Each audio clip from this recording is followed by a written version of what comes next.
Les botriches du Parc national du Bic, capsule d'information sur un enjeu de conservation.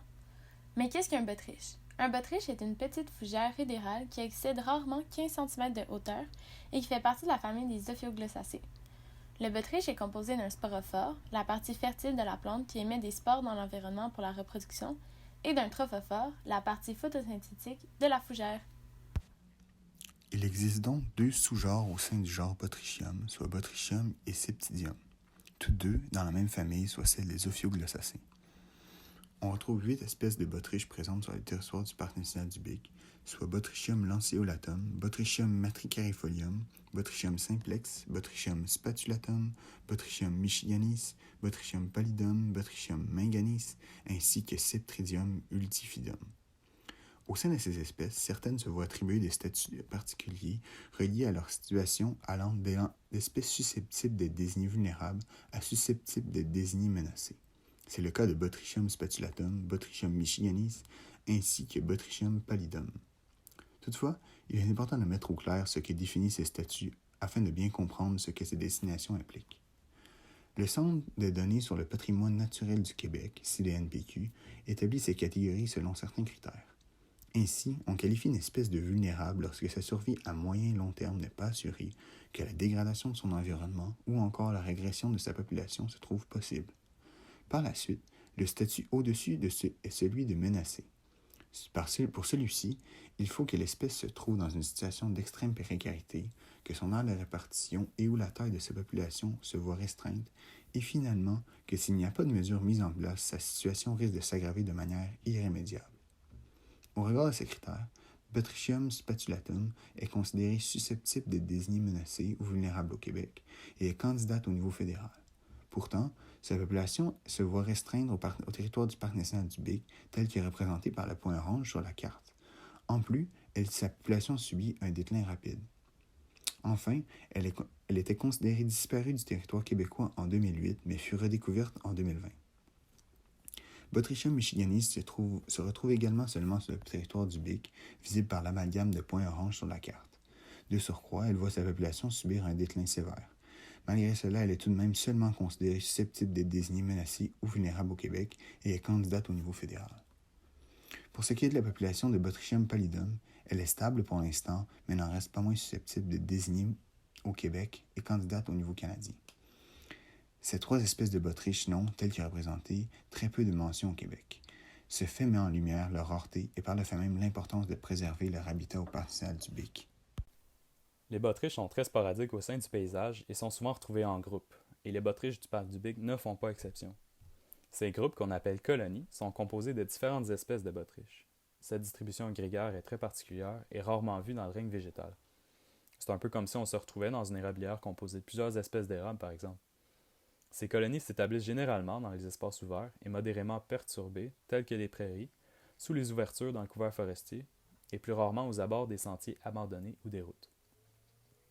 On pourrait se demander, mais pourquoi est-ce qu'on ne les cultive pas, ces botriches, pour les replanter dans le parc, par exemple? C'est qu'ils ont une caractéristique qui nous en empêche. C'est le fait qu'ils entretiennent une association essentielle avec un champignon microscopique, une association qu'on nomme mycorhize.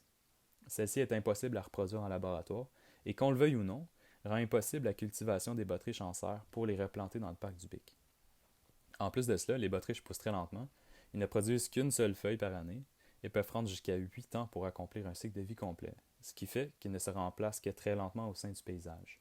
On peut donc dire que les botriches du parc sont irremplaçables, d'où la nécessité de les conserver.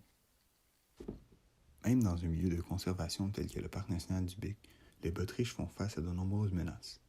La construction d'infrastructures, telles que les chalets XP, sur leur territoire en est une. D'où l'importance d'effectuer ces travaux avec une extrême précaution. Ensuite, certaines espèces ligneuses et exotiques constituent un risque d'envahissement pouvant menacer la pérennité des botriches.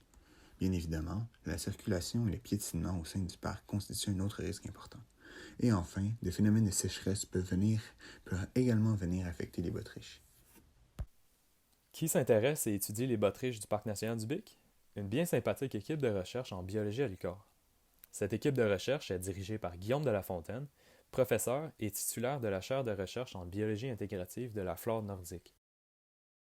Bonjour, je m'appelle Guillaume Delafontaine, je suis professeur en biologie à l'Université du Québec à Rimouski.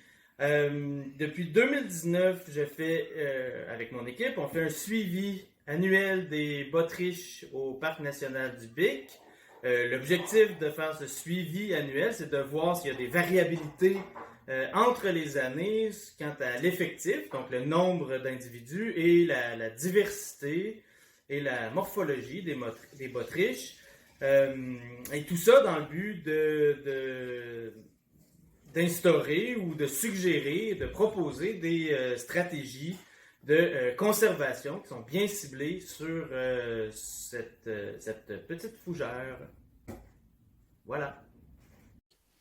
Il y a aussi Cassandra Ducharme-Martin, que vous avez entendu à travers la capsule, et qui a suivi ces petites plantes depuis le début de son bac en biologie à l'UQAR. Toutefois, ces deux bandus ne sont pas les seuls sur le terrain. Ça prend plus d'une paire d'yeux pour dénicher ces plantes. Plusieurs étudiantes et étudiants de premier et deuxième cycle sont là pour les aider. Comment protéger les bottriches du Parc national du Bic? En une phrase simple, c'est en caractérisant bien les populations de bottriches qu'on arrive à mieux les conserver. La première étape de conservation des bottriches est donc la caractérisation des colonies présentes en plus de leur habitat type. Afin de les conserver, on doit savoir où ils se trouvent dans le parc, c'est-à-dire dans quel genre de milieu les bottriches vivent et combien d'individus de chaque espèce sont présents. Pour ce faire, l'équipe de recherche de l'UQAR organise des inventaires annuels. Le premier inventaire effectué par les chercheurs était en 2019 et il visait à actualiser les connaissances sur les colonies de bottriches déjà connues, en plus de trouver de nouveaux sites. Suite à cet inventaire, on confirme que 1107 individus faisant partie de 7 espèces sont présents à 16 sites au Bic. C'est à ce moment que les menaces potentielles pour les bottriches sont identifiées, soit la reforestation, les aménagements, le piétinement, la circulation et l'envahissement par les espèces exotiques. À l'été 2020, l'équipe retourne sur le terrain avec déjà 3 objectifs et un peu plus d'expérience pour les laborieuses identifications. D'abord, le but est de trouver de nouveaux sites car l'équipe de recherche est toujours en mode exploratoire. Ensuite, le but est de caractériser les plantes qui accompagnent les colonies de bottriches.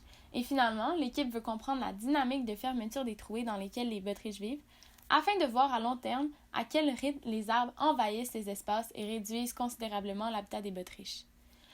Les résultats de l'inventaire de l'été 2020 sont surprenants. L'équipe ne trouve que 602 individus à 14 sites et constate une diminution significative de 52% de l'effectif total des bottriches au Parc national du Bic. Ainsi, de nouvelles questions émergent suite à cet inventaire assez différent de celui réalisé en 2019. L'habitat préférable au maintien des populations et les causes de la variabilité du nombre de bottriches entre ces deux inventaires doivent être investiguées.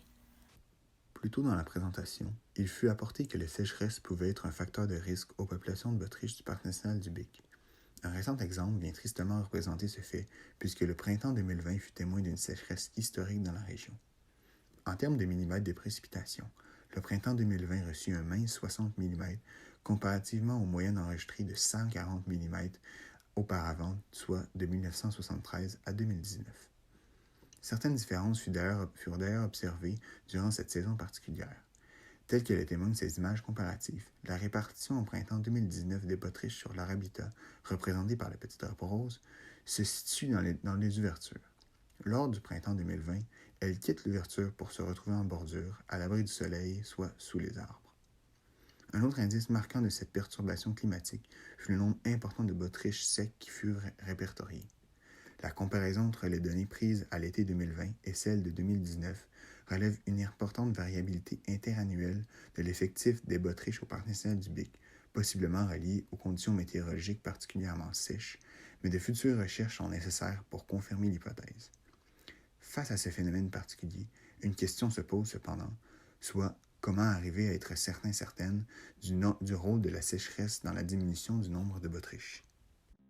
Afin de répondre à ces récents questionnements, les chercheurs ont établi un nouveau protocole de suivi.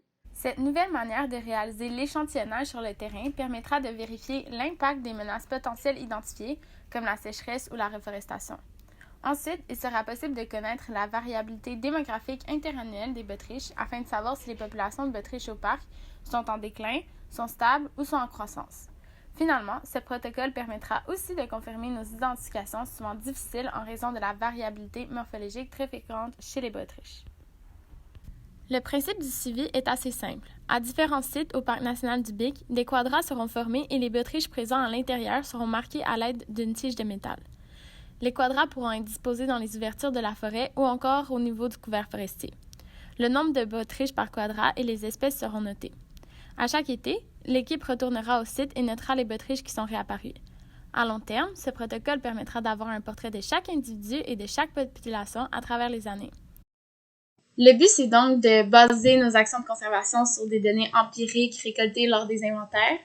Puis, au cours des prochaines années, les connaissances acquises grâce aux nouveaux protocoles de recherche vont permettre de poser des stratégies de conservation réellement efficaces à ces populations de fougères si particulières et irremplaçables au BIC.